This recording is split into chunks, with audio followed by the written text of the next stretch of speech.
তারপরেও আজ কেন আমার ভাই দুনিয়া থেকে উঠে নিল? কেন তারা আমার ভাইকে মার্ডার করলো বলেন? আমি চাই ওই জিতুর আর ওই মমিতুলের ফাঁসি হোক, যাতে এরপরে কোনো মায়ের বুক খালি না করতে পারে। আমি চাই ওই দুইজনের কঠিনতম কঠিন শাস্তি হোক, যেন আমার ভাইয়ের মতো আর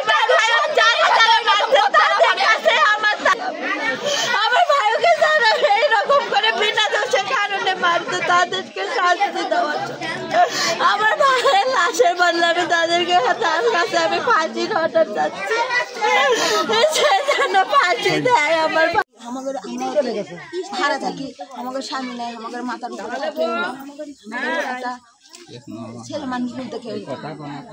এই কারণে ওরা দুর্বলতার সুযোগ নিয়ে আমার ওই একটা লিরয় চ্যাংরা একটা চর মারছে দেখে বিটি বিয়ে করেছে। এই কারণে আমার বেটা হচ্ছে চর মারছে, চর মারার কারণে ওরা হাতের মারলে বোধের মার বলে উঠে দিছে। সোল আমার মার খাইয়ে দৌড়ে আসে, সোল বলে লুকেছে ঘরের মধ্যে লুকে আমার বোনের মেয়ে বলে কষে যে জেসি আপু আমাক বাসা, ওরা আমাকে মেরে ফেলে দিয়ে তোমাকে মারবি, দেখি তো থাকো তুমি।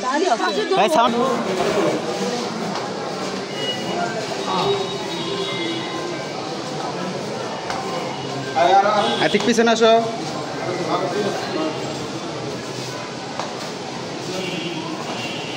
এটি দাঁড়ান ভাই, একটু 1 মিনিট দাঁড়ান এখানে ভাই। পিছনে ভাই।